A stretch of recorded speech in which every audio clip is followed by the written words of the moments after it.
Hello guys, good evening to all on you my YouTube channel Learn with Concept by Archana Vishkarma. Today I am deliver a lecture regarding the course 6 Gender, School and Society and मैंने बहुत सारी agencies पढ़ा दी हैं आप लोगों को, family, school, mass media, caste, religion, okay, और community भी पढ़ा दी है. तो अभी नेक्स्ट एजेंसी है हमारी कल्चर कि कल्चर का क्या रोल है जेंडर एजुकेशन में. ठीक है, gender role of culture in education, लैंगिकता हेतु शिक्षा में संस्कृति की भूमिका क्या है. तो अगर हम संस्कृति की बात करते हैं तो संस्कृति आपको पता है कि भारत में विभिन्न संस्कृति के लोग रहते हैं, अनेकता में एकता का भाव है, जहाँ पे अलग अलग धर्म के लोग रहते हैं, अलग अलग जाति के लोग रहते हैं, अलग अलग संस्कृति के लोग रहते हैं. तो फिर भी यहाँ पे अनेकता में एकता है. ये सब होने के बावजूद भी इंडिया एक यूनिटी इन डाइवर्सिटी का कॉन्सेप्ट फॉलो करती है. ठीक है, तो हम कल्चर के बारे में ही पढ़ेंगे कि कल्चर का रोल क्या है, मीनिंग क्या है, डेफिनेशन क्या है, और वर्बल और लिटरल मीनिंग, इस तरह की चीज़ें क्या है, नीड क्या है, और डायनामिक कल्चर क्या होता है. ठीक है, और स्पेशली जेंडर रोल में कल्चर की भूमिका क्या है ना. हम कल्चर के थ्रू अपने संस्कृति के माध्यम से जो जेंडर डिस्क्रिमिनेशन है सोसाइटी में उसको कैसे ख़त्म कर सकते हैं. ठीक है, स्पेशली हम रोल भी पढ़ेंगे, वहाँ पे रोल ऑफ कल्चर भी पढ़ेंगे, role of culture in education regarding the gender role. Now starting, सबसे पहले हम मीनिंग पढ़ते हैं. Meaning and definition of culture, संस्कृति का अर्थ एवं परिभाषा. तो हम यहाँ पे 3 तरह का कॉन्सेप्ट फॉलो कर सकते हैं. यहाँ पे अगर मीनिंग की बात की जाए तो कल्चर का अलग अलग फिलोसफर के अकॉर्डिंग, अलग अलग एजुकेशनिस्ट के अकॉर्डिंग डेफिनेशन है या मीनिंग है. ठीक है, कल्चर का मीनिंग देखा जाए तो सबसे पहले हमको पता होना चाहिए कि वर्बल मीनिंग क्या होता है कल्चर का. ठीक है, दूसरा हमें पता होना चाहिए टर्मिनोलॉजिकल मीनिंग क्या है, और तीसरा हमें ब्रॉड यानी शाब्दिक लेवल पे, परिभाषीय लेवल पर और व्यापक अर्थ पे कल्चर का या संस्कृति का मतलब क्या होता है. Now we are going to into detail. सबसे पहले हम पढ़ते हैं वर्बल मीनिंग ऑफ कल्चर. ठीक है, तो अगर हम बात करते हैं कल्चर, आपको पता है ये इंग्लिश वर्ड है. ठीक है, और ओरिजिन इसकी कहाँ से हुई थी, आंगल शब्द से हुई थी या आंगल वर्ड से हुई थी, लेकिन ये वर्ड क्या है, आपका इंग्लिश वर्ड है. और इसलिए कल्चर के इंग्लिश वर्ड से ही कल्चरा वर्ड ड्राइव हुआ है, जो है लैटिन वर्ड. ठीक, तो ये कल्चरा लैटिन वर्ड है, CULTRA, कल्चरा लैटिन वर्ड है, जिसका मतलब होता है न्यू क्रिएशन या प्रमोशन. न्यू क्रिएशन से मतलब यहाँ पे क्रिएटिविटी भी है ना, क्रिएटिविटी भी समझ सकती हैं, या कुछ नया सोचने को भी समझ सकती हैं. ठीक, और किसी चीज़ के प्रमोशन को भी समझ सकती हैं, यानी कि हमने अगर कोई चीज़ गेन की है तो हम उसको कैसे संवर्ध करें या उसको कैसे प्रमोट करें, है ना, लोगों तक कैसे पहुँचाएं, ये मीनिंग हुआ. तो ये तो हमारा मीनिंग था, verbal meaning of culture. Now we come to the culture. Culture की बात करते हैं, थोड़ा सा इसको हम डिराइव कर दे रहे हैं. तो अगर कल्चर की हम अलग अलग चीज़ों के हिसाब से देखिए तो कल्चर और क्या हो सकता है. कल्चर क्या हो सकता है, कहीं किसी भी कंट्री का कस्टम हो सकता है, आइडिया हो सकता है, बिलीफ हो सकता है. These are the culture. These are also included in culture, यानी कि किसी भी देश की क्या हो सकती है, प्रथाएं भी हो सकती हैं, वहाँ की विचारधाराएं भी हो सकती हैं, और वहाँ का विश्वास भी हो सकता है. तो हम इसे भी संस्कृति कह सकते हैं. क्यों? क्योंकि हर देश का अपना अपना कल्चर है, हर स्टेट का, हर प्रांत का अपना अपना कल्चर है, जो अपने अपने कल्चर और ट्रेडिशन को फॉलो करता है. ठीक है, और कल्चर और ट्रेडिशन को फॉलो भी करता है, अपने कल्चर को कंजर्व भी करता है, प्रिजर्व भी करता है, उसके बाद ट्रांसमिट भी करता है, और लोगों के कल्चर को भी अडॉप्ट करता है. भारत एक ऐसी कंट्री है. नाउ आर्ट, लिटरेचर और म्यूजिक को भी हम कल्चर के फॉर्म में देख सकते हैं कि हमारा जो आर्ट होता है वो कल्चर है, हमारा जो लिटरेचर होता है वो भी हमारा कल्चर है, हमारी जो म्यूज़िक है वो भी हमारा कल्चर है. तो अगर हम बात करते हैं तो कल्चर का सेंटर पॉइंट जो हो सकता है वो कोलकाता है. Kolkata has always been a culture of centre, है ना. तो अगर हम बात करें तो कोलकाता हमेशा क्या संस्कृति का केंद्र है. वहाँ पे जो दुर्गा पूजा का ट्रेडिशन है या दुर्गा पूजा का जो कल्चर है वो वर्ल्ड में फेमस है कि वहाँ की दुर्गा पूजा बेस्ट होती है, वहाँ के पंडाल बेस्ट होते हैं. ठीक है, तो वहाँ की संस्कृति जो है, वहाँ का रहन सहन, पहनावा, गेस्चर, पोस्चर, ठीक है, कम्युनिटी, ये सब चीज़ें बहुत हाईलाइटेड है हमारी कंट्री में. तो अगर कहीं हम दुर्गा पूजा की बात करते हैं, नवरात्रि के टाइम, तो वहाँ की दुर्गा पूजा बहुत फेमस है. ठीक है, तो आप बोल सकते हो कि कल्चर क्या है, कोलकाता हमारी संस्कृति का केंद्र भी बन चुका है, काफ़ी फेमस है. ठीक है, अभी हम बात करते हैं टर्मिनोलॉजिकल मीनिंग. अभी हमने जो पढ़ा था इससे पहले वर्बल पढ़ा था, अभी हम नंबर 2 पर आते हैं. टर्मिनोलॉजिकल मीनिंग क्या है कल्चर का. तो यहाँ पे बहुत सारी मेरे पास डेफिनेशन है, मैं एक डेफिनेशन पढ़ दे रही हूँ. मेरे पास अकॉर्डिंग टू टेलर का क्या कहना है ये भी है, आप अपने बुक से कंसल्ट कर सकते हैं. एक बुक है डॉक्टर प्रतिमा त्रिपाठी और जौहरी की भी बुक है, जिससे आप काफ़ी कुछ कंसल्ट कर सकती हैं. ठीक है, तो हम सारी डेफिनेशन यहाँ पे नहीं पढ़ेंगे, वीडियो लंबा हो जाएगा. ठीक, हम एक डेफिनेशन पढ़ दे रहे हैं, बहुत सिंपल सी. सभी डेफिनेशन का जो मीनिंग है, अल्टीमेट जो निचोड़ है वही है. ठीक है, ओवरऑल मोटो जो है कल्चर का वो सेम है. Now according to Linton, LINTUN, तो इनका ये कहना है कि the total of knowledge, attitude and habitual behaviour is culture. इनका ये कहना है कि संस्कृति क्या है, एक समुदाय के लोगों का पूरी नॉलेज है, उनका वहाँ पे रहने वाला एटीट्यूड है, दृष्टिकोण है, या बिहेव भी कह सकते हैं, जिन्हें हम कल्चर को प्रमोट करने में लगाते हैं। जैसे हम हिंदू जाति में हैं तो हमारा कल्चर क्या होता है, भगवान की पूजा करना होता है और इस तरीके की चीज़ें होती हैं, माला बनाना, उनको पहनाना, टिक्का लगाना, ये सब क्या है हिंदू कल्चर में। मुस्लिम में क्या होता है, नमाज पढ़ना होता है, ठीक है। बुद्ध का क्या होता है, वो मठ विहार में शिक्षा लेते हैं, तो उनका भी बना होता है पंडाल वगैरह, मठ या विहार होता है। तो इस क्रिश्चियन का क्या होता है, चर्च में पूजा करते हैं, वो प्रेयर करते हैं। तो इस तरीके के जो अलग अलग कास्ट है उनका अलग अलग कल्चर भी है, लेकिन अल्टीमेट मोटो क्या है कि हमें किसी के साथ गलत व्यवहार नहीं करना है, ठीक है। हमारी संस्कृति यही सिखाती है हमें। तो ये तो लिंटर की डेफिनेशन हो गई। एक डेफिनेशन और है अकॉर्डिंग टू वाइट, इनकी भी डेफिनेशन है और ये भी बहुत सिंपल सी डेफिनेशन है कि कल्चर एक सिंबॉलिक है, कंटिन्यूअस है और क्यूमुलेटिव एंड प्रोग्रेसिव प्रोसेस है। संस्कृति एक प्रतीकात्मक है, यानी कि जिस कंट्री का संस्कार होगा, ठीक है, या कल्चर होगा, वो सिंबॉलिक होगा, दूसरा कंटिन्यूअस होगा और डायनेमिक भी होगा, वक्त के साथ साथ चेंज भी होगा। नाउ नेक्स्ट है रेडफील्ड। तो रेडफील्ड की भी डेफिनेशन है, 4 डेफिनेशन है, आप अपनी बुक से कंसल्ट करके जो भी आपको बेटर लगे 2-3 आप लर्न कर लीजिएगा। नाउ कंटेंट की बात करते हैं, कंटेंट ऑफ कल्चर, इसकी पाठ्य वस्तु क्या है। तो अकॉर्डिंग टू ऑगबर्ट, ये एक सोशियोलॉजिस्ट हैं, इन्होंने कल्चर को दो भागों में कैटेगराइज किया हुआ। पहला है मटेरियल कल्चर, दूसरा है non material culture. Material culture का मतलब भौतिक संस्कृति और अभौतिक संस्कृति नॉन मटेरियल का मतलब, ठीक है। तो ये 2 कैटेगरी हैं, आप ये फ्लो चार्ट बना सकते हैं, ठीक है, और इसमें ऊपर ऑगबर्न का नाम भी दे सकते हैं। तो it is better material culture and non material culture. अभी थोड़ा पता कर लेते हैं कि मटेरियल कल्चर क्या होता है और नॉन मटेरियल कल्चर क्या होता है। तो मटेरियल कल्चर वो होता है जो मेड थिंग्स होती हैं, यानी कि जिन्हें किसने बनाया है, मानव ने बनाया है अपने हाथों से, ठीक है। नॉन मटेरियल कल्चर क्या होता है, ये वही कल्चर है जो मानव द्वारा बनाए गए थॉट हो सकते हैं, आपकी वैल्यूज हो सकती हैं, आपके आइडियाज हो सकते हैं, जिन्हें हम क्या करते हैं, फॉलो करते आते हैं। तो समझ गए, material culture man made culture है, ठीक है। यहाँ पे थिंग्स हैं जो मैन मेड थिंग्स हैं, यानी कि मानव निर्मित वस्तुओं को हम किस में यूज करते हैं, मटेरियल कल्चर में। आजकल देखा जाए तो ट्रेंड इसी का ही है, मटेरियल कल्चर का ही। नॉन मटेरियल कल्चर की बात अगर की जाए तो ये चीजें खत्म हो गई हैं, चाहे वो वैल्यूज हों, चाहे आइडियल्स हों, चाहे हमारे ट्रेडिशन हो और कस्टम हो, ठीक है। नाउ कंटेंट पढ़ लिया हमने। अभी अकॉर्डिंग टू, ये तो जो कंटेंट था वो आपका अकॉर्डिंग टू ऑगबर्न था। अभी नेक्स्ट कंटेंट जो है हमारा है अकॉर्डिंग टू लापिरे। लापिरे का 3 फिलोसॉफिकल व्यू था। तो सबसे पहला जो था हमारा, अगर पढ़ा जाए इनके अकॉर्डिंग, तो विचार, मत या दर्शन। तो इन्होंने ideological aspect, technological and organization. Ideological aspect में इन्होंने बताया कि कल्चर क्या है, विचार है, मत है, दर्शन है, आप ये भी कह सकते हैं। तो इसमें क्या होता है कि वैल्यूज और पैटर्न एक्सेप्टेड बाय ऑल, जो वैल्यूज या मूल्य, ठीक है, या जो कार्य हैं या जो मॉडल्स हैं या जो प्रतिमान है, उसको अगर हम जो एक्सेप्ट कर लेते हैं, वो भी हमारा एक विचार वाला कल्चर है। दूसरा है हमारा टेक्नोलॉजिकल। तो टेक्नोलॉजी की अगर हम बात करते हैं तो जाहिर सी बात है, टेक्नोलॉजी डेवलपमेंट होने से क्या होता है, हमारी स्किल्स बढ़ती हैं। तो skills to control the environment, जो कंट्रोल करे एनवायरनमेंट को या वातावरण पे जो नियंत्रण पाने की स्किल्स होती हैं, वो भी कल्चर एक तरीके से देखा जाए तो। नेक्स्ट है ऑर्गेनाइजेशनल। तो ऑर्गेनाइजेशनल एक्सपेक्ट में हम क्या करते हैं, ऑर्गेनाइजेशनल एक्सपेक्ट में हम ये करते हैं कि कैसे चीज़ों को कंबाइन करना या ऑर्गेनाइज करना या कंस्ट्रक्ट करना है। तो पैटर्न को कंस्ट्रक्ट करना है आपको, यानी कि patterns of relationship, institution and organization, ये हमारा हो गया ऑर्गेनाइजेशनल एस्पेक्ट, यानी हमने यहाँ पे यहाँ डिवीजन पढ़ लिया। नेक्स्ट कंपोनेंट पढ़ते हैं, फटाफट रीड कर लेते हैं, ये सिर्फ पॉइंट्स हैं, आप इनको डिटेल में कर सकते हैं, ठीक है। कंपोनेंट ऑफ कल्चर, संस्कृति के घटक। घटक क्या है, थॉट हैं। संस्कृति एक तरह का विचार है, एक तरह का फेथ है, एक तरह का इन पर्सपेक्टिव है, यानी एटीट्यूड है, और एक तरह का आइडियल भी है, ठीक है। ये कंपोनेंट हैं पॉइंट्स के, और भी पॉइंट्स हैं। वैल्यूज भी क्या है, कल्चर है। Method and means of solving the problem, समस्याओं को हल करने का तरीका और साधन जो होता है वो भी हमारा कल्चर में ही आता है, ठीक है। इसके बाद हमारा आता है unwritten and written history of a vocabulary, यानी अलिखित और लिखित इतिहास तथा या लोक गाथा है, जो हमारी बैकग्राउंड हिस्ट्री है, वो भी हमारा कल्चर है, जिससे हमें बहुत कुछ सीखने को मिलता है।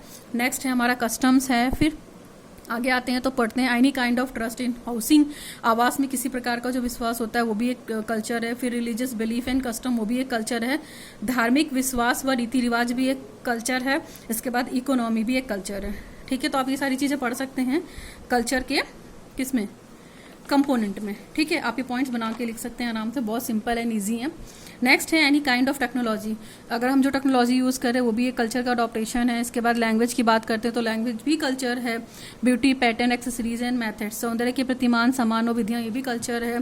एथिक्स या कोड ऑफ कंडक्ट, जो एथिक्स होते हैं यानी कि हमारी नैतिकता, वैल्यूज़, आचार संहिता, ये सारी चीज़ें भी क्या है, कल्चर है, ठीक है। फिर नेक्स्ट है system of reward and punishment, पुरस्कार देना और दंड देना, ये भी हमारे सिस्टम में होता है, हमारे कल्चर में होता है। कंट्री टू कंट्री वेरी करता है, ठीक है, कि और कास्ट टू कास्ट भी वेरी करता है।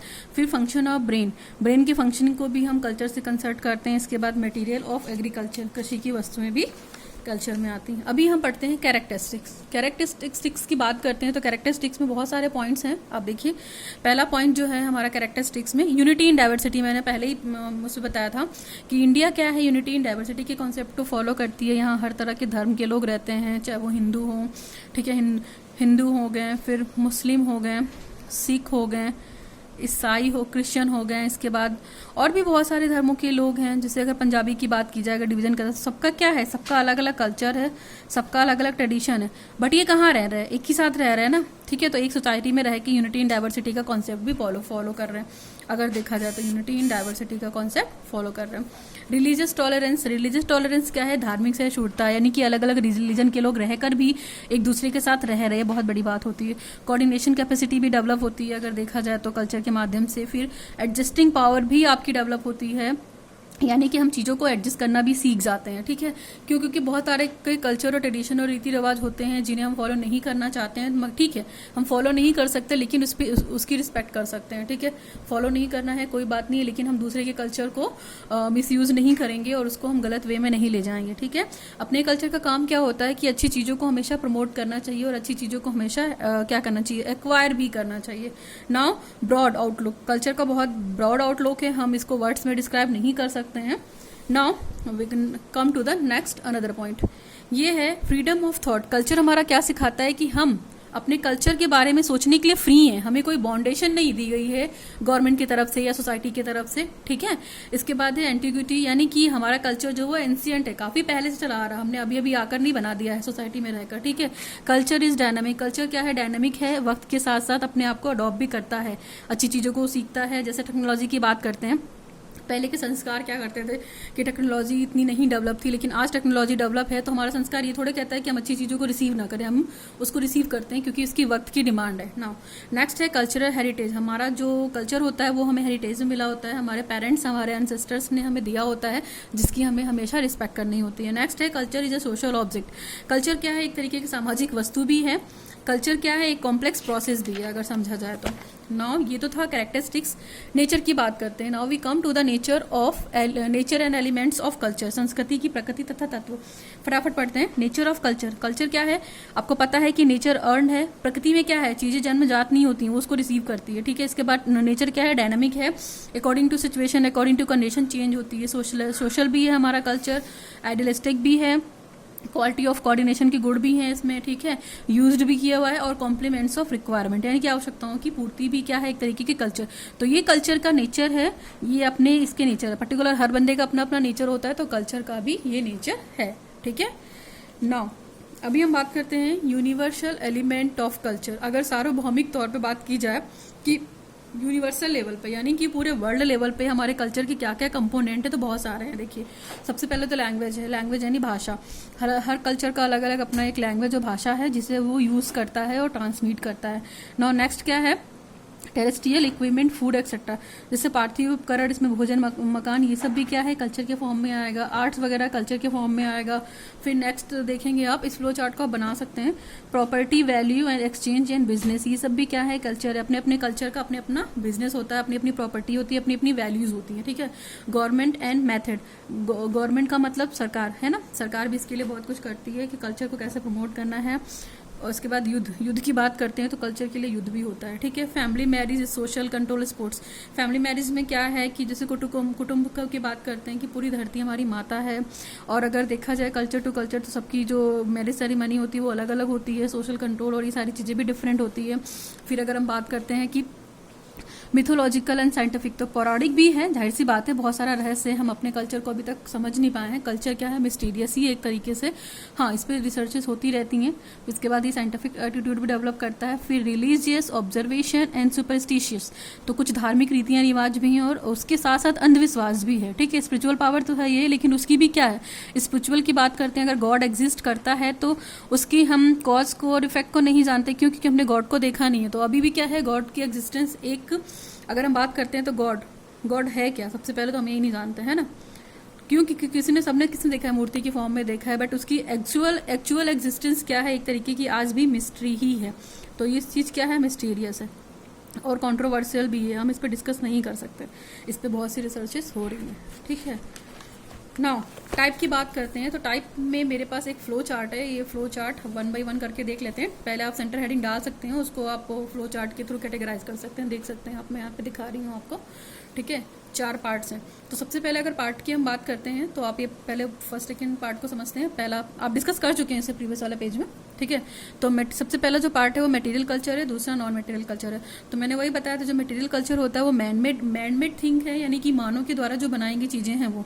तो उसमें क्या क्या हो सकता है, आपका घर हो सकता है, इक्विपमेंट हो सकते हैं, वेपन्स हो सकते हैं, टूल्स हो सकते हैं, पॉट्स हो सकता है, एजेंसीज ऑफ ट्रांसपोर्ट। तो ये सब क्या है, ये मेड थिंग्स हैं जिन्हें मानव ने बनाया है, और ये आपका मटेरियल कल्चर में आता है। Okay, got it. Now next है नॉन मटेरियल कल्चर में हम क्या बात करते हैं कि नॉन मटेरियल कल्चर में अगर देखा जाए तो मैंने बोला कि ये मैन मेड, जो ये मानव के द्वारा बनाए गए क्या है, ट्रेडिशन है, कस्टम्स है, स्टीरियोटाइपिंग है, ये सारी चीज़ें हैं जो आज की डेट में कम होती जा रही हैं। अगर नॉन मटेरियल कल्चर की बात करें तो ये काफ़ी पीछे हो गया है in comparison to material culture में, ठीक है। जिससे हम अपने कस्टम को भूल गए हैं, ट्रेडिशन को भूल गए हैं, हमारी चीज़ें स्टीरियोटाइपिंग मतलब खत्म ही नहीं हो रही है एक तरीके से देखा जाए तो। जेंडर स्टीरियोटाइपिंग की बात करते हैं तो मेल और फीमेल में डिस्क्रिमिनेशन की बात, कितना भी पढ़ा लिखा होने के बाद भी ये चीज़ कम नहीं है। आर्ट्स भी क्या है, नॉन मटेरियल में, knowledge, religious, these are the non materialistic culture. I think आपको डिफरेंस दोनों में क्लियर हो गया होगा। कुछ प्रॉब्लम होगा तो आप कमेंट सेक्शन में आप कमेंट कीजिएगा, ठीक है। नाउ अनदर जो है वो देखिए, थर्ड वाला क्या है, टेंजिबल कल्चर भी बोल सकते हैं इसको आप, और कॉन्क्रीट कल्चर भी बोल सकते हैं। वो चौथा वाला जो है एब्स्ट्रैक्ट कल्चर है। तो मूर्त संस्कृति यानी टेंजिबल कल्चर की बात करते हैं तो क्या होता है, जो कि क्लियर आपको दिखाई देता है, जिसको आप छूकर फील कर सकते हैं। तो ये कॉन्क्रीट चीजें होती हैं, जैसे स्टेचू हो गया, टेम्पल हो गया, पैलेस हो गया, आर्किटेक्चर हो गया, इसके बाद डांस आर्ट हो गया, म्यूजिकल इंस्ट्रूमेंट वगैरह हो गया। तो इन सब चीज़ों का फील करके बजा भी सकते हैं, छू भी सकते हैं। तो ये क्या है, एक तरीके का टेंजिबल कल्चर है, ठीक है। इसको मूर्त संस्कृति बोलते हैं। नाउ नेक्स्ट है अब्स्ट्रैक्ट कल्चर। तो अब्स्ट्रैक्ट कल्चर क्या होता है, इसकी एग्जिस्टेंस केवल आइडियाज में होती है ना। अब्स्ट्रैक्ट का मतलब क्या होता है, चीजें अभी करेक्ट फॉर्म में नहीं है, केवल आइडियाज में है, ठीक है। तो आप इसे केवल क्या, सिर्फ अपने माइंड में सोच सकते हैं, इसका फिजिकल अपीयरेंस नहीं है। अब्स्ट्रैक्ट का मतलब यही होता है, ठीक है। तो इसमें थॉट्स आ गए, आपके आइडियाज आ गया, इमोशन आ गए, सॉन्ग्स आ गए, डिवोशनल सॉन्ग्स आ गए, music, story, jokes, folk song, folk ideal, puzzles etcetera. तो these are the types of culture. I hope you will be better understand. Now culture meaning क्या है, आप ये देख लीजिए थोड़ा सा कि कल्चर की एजेंसी अगर देखा जाए कि कल्चर का एजुकेशन या कल्चर की शिक्षा आपको कहाँ कहाँ से मिल सकती है। तो देखिए यहाँ पे एजेंसी ऑफ कल्चरल एजुकेशन की बात की जाए तो यहाँ पे 3 तरह की एजेंसी दी हुई है। फैमिली दी हुई है पहला, दूसरा स्कूल है, तीसरा सोसाइटी है। तो फैमिली का आपको पता है कि ये informal education way of agency है और एक्टिव है, बट इसका फॉर्म क्या है, इनफॉर्मल है, डायरेक्ट नहीं है। लेकिन फिर भी फैमिली में हमें सारी चीज़ें पता चलती है, हमारी संस्कृति क्या है, हमारे विचार क्या हैं, ठीक है। इसके बाद मदर एज यहाँ पर टीचर काम करती है, फिर वो ये बताती है कि फैमिली की इंपॉर्टेंस कल्चर के लिए क्या है। फैमिली में ही देखकर हम सीखते हैं कि हमारी संस्कृति क्या है, ठीक है, हमारी संस्कृति का आगे जाके स्कोप क्या है। स्कूल क्या है, आपको पता है कि स्कूल क्या है। School active and formal agency of education है। स्कूल में क्या होता है, interaction between the society and school is the miniature of society, brotherhood की भावना, ठीक है। तो ये सारी चीज़ें हमें स्कूल में मिलती हैं, हम स्कूल में पढ़ने जाते हैं तो हमें वहाँ भी पता चलता है। और वहाँ पर भी अलग अलग तरह के लोग, हर तरह के कल्चर वाले बंदे होते हैं, टीचर्स होते हैं, बच्चे होते हैं, जिनके साथ हमें इंटरेक्ट होना पड़ता है, ठीक है। इसके बाद है सोसाइटी। तो सोसाइटी में हम रहते हैं और ये सारी चीज़ें रहकर, जैसे फैमिली है, स्कूल है, तो सोसाइटी में ही रहकर सोशलाइजेशन के प्रोसेस को कंप्लीट करती है। लिव एंड लेट लिव, जीवो और जीने दो। फिर वसुदेव कुटुम्बकम की बात करती है, हमारी संस्कृति कल्चर की बात करती है। लव, अफेक्शन, सेक्रिफाई, ये सब एक्टिविटी कहाँ करते हैं हम? सोसाइटी में ही करते हैं। यानी कि बच्चा अगर बड़ा होता है अपनी फैमिली से लेके तो सोसाइटी में ही रहना, उठना बैठना, इस तरह की चीज़ें होती हैं। तो ये क्या कहलाता है? Socialization of child. यानी कि बच्चे का जो पूरा समाजीकरण होता है वो कहाँ? फैमिली, स्कूल और सोसाइटी में ही रहकर होता है। नाउ अभी बात करते हैं रोल की। एन इम्पॉर्टेंट, ठीक है, ये इंपॉर्टेंट है आपका। कभी कभी डायरेक्टली क्वेश्चन भी पूछ लेते हैं कि role of culture in education for gendered education, gender, है ना। तो क्वालिटीज़ की बात करते हैं तो आपको पता है कि ओरिजिनलिटी रिमेन्स इनएक्ट, मौलिकता सुरक्षित रहती है अपने अंदर कल्चर की, वो कभी ख़त्म नहीं होती है, ठीक है। फिर इसके बाद क्या है? अपने मूल तत्व से मतलब काफ़ी टाइम तक, ओरिजिनल टाइम तक देखा जाए तो वो सेफ रहती है, स्ट्रक्चर्ड रहती है, चाहे वो पहले की बात की जाए चाहे कल की बात की जाए, ठीक, ये क्वालिटी है। दूसरी बात की जाए, there is a no fear of infection from other culture, अपनी संस्कृति को किसी और संस्कृति के से ट्रांजिशन होने का कोई खतरा नहीं रहता, क्योंकि हर संस्कृति की अपनी अपनी इंपॉर्टेंस है। हर संस्कृति में कुछ अच्छी बातें हैं, कुछ गलत बातें हैं, कुछ बुरी बातें हैं, ठीक है। तो उसको हम वक्त के साथ साथ चेंज कर सकते हैं, बट संस्कृति को ये नहीं रहेगा कि किसी और की संस्कृति आ गई है या कोई और संस्कृति हावी हो गया है तो हमारा संस्कार या कल्चर या संस्कृति खत्म हो जाएगी, ठीक है।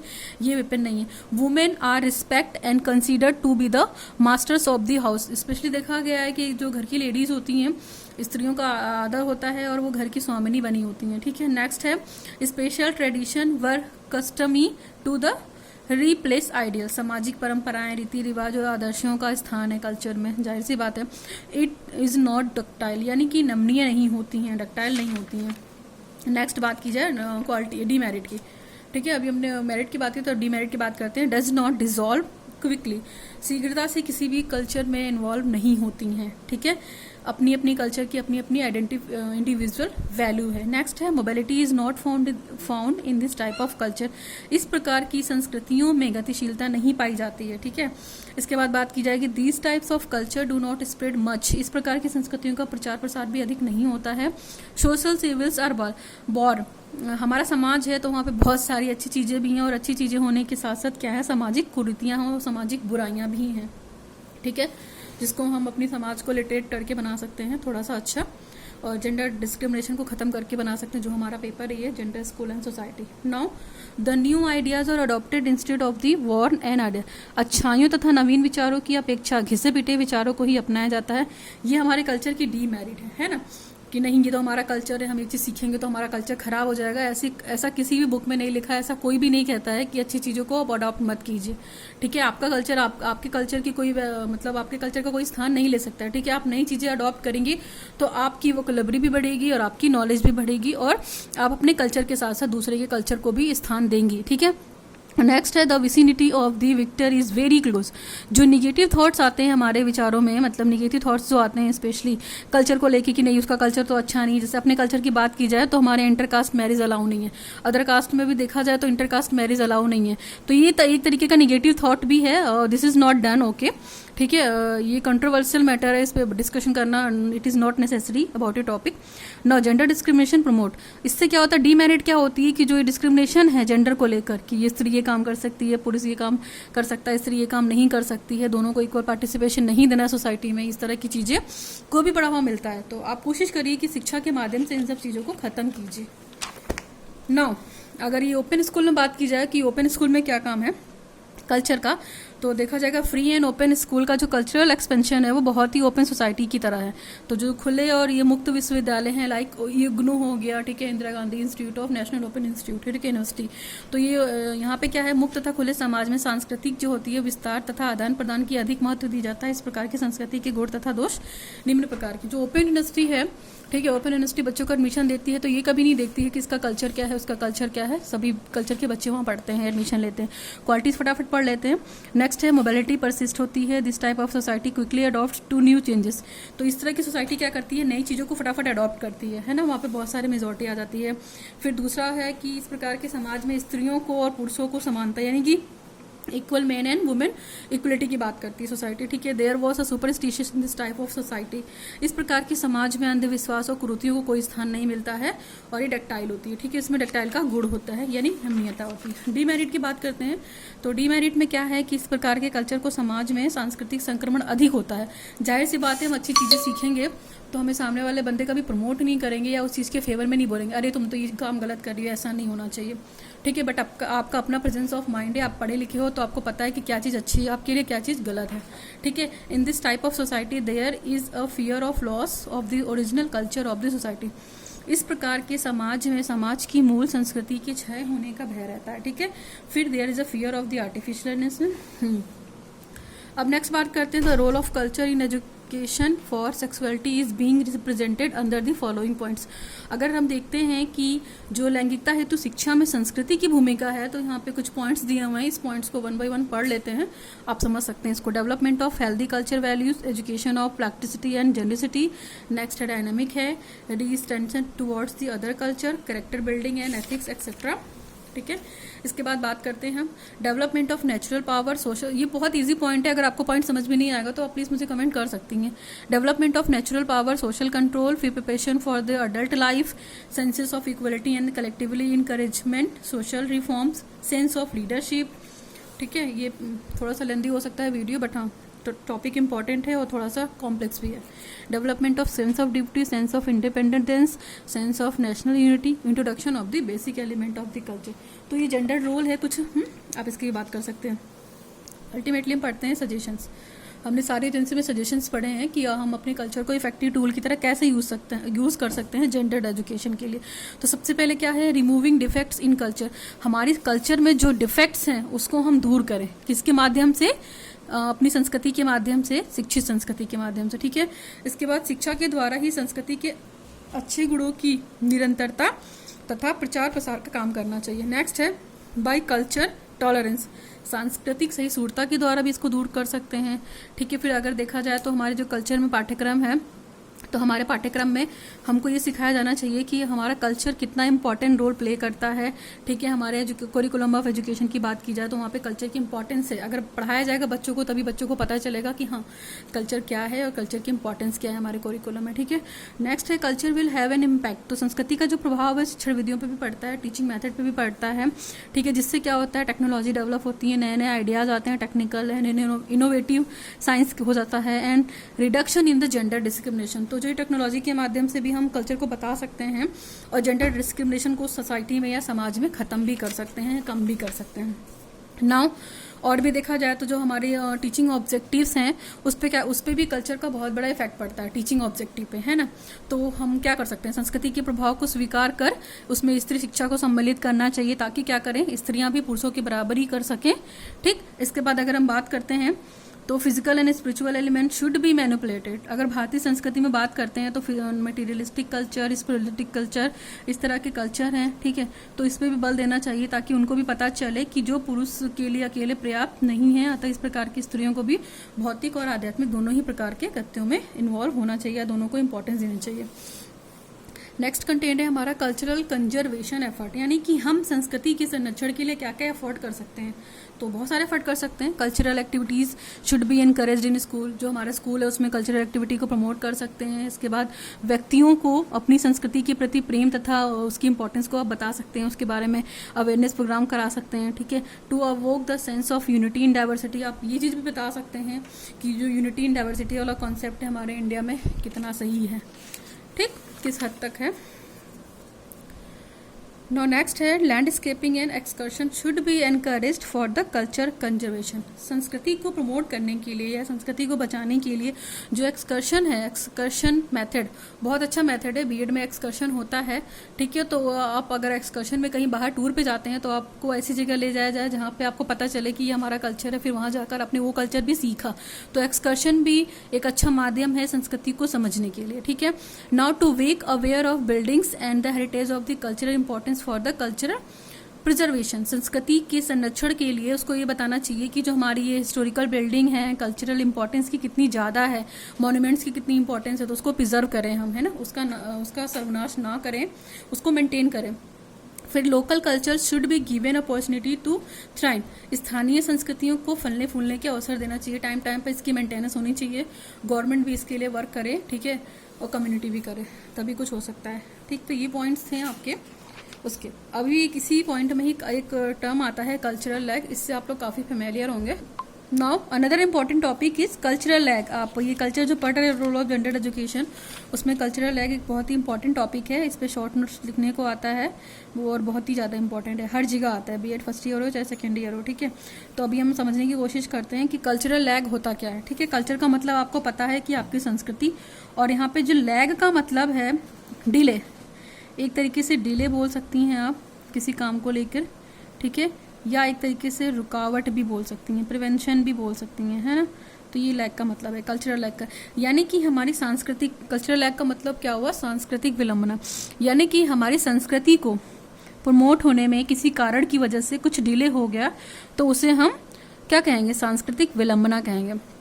अगर हम डिफाइन करते हैं तो आपको पता है कि जो ऑसबर्न ने दे रखा था पीछे, तो उन्होंने ये बताया था कि संस्कृति में दो तरीके की संस्कृति हैं, ठीक है। तो अगर हम बात करते हैं जो आपका मेटेरियलिस्टिक कल्चर यानी कि भौतिक कल्चर, और दूसरा है नॉन मेटेरियलिस्टिक कल्चर यानी कि अभौतिक कल्चर, इन दोनों में से कोई भी कल्चर किसी रीजन की वजह से पीछे रह जाता है, ठीक है, या किसी रीजन की वजह से उसका प्रमोशन नहीं हो पाता है, या वो अपने आप को चेंज नहीं कर पाता है, ठीक है, दूसरे कल्चर के कंपैरिजन में, तो इस प्रकार के कल्चर को हम क्या बोलेंगे, कल्चरल लैग, यानी कि सांस्कृतिक विलंबना।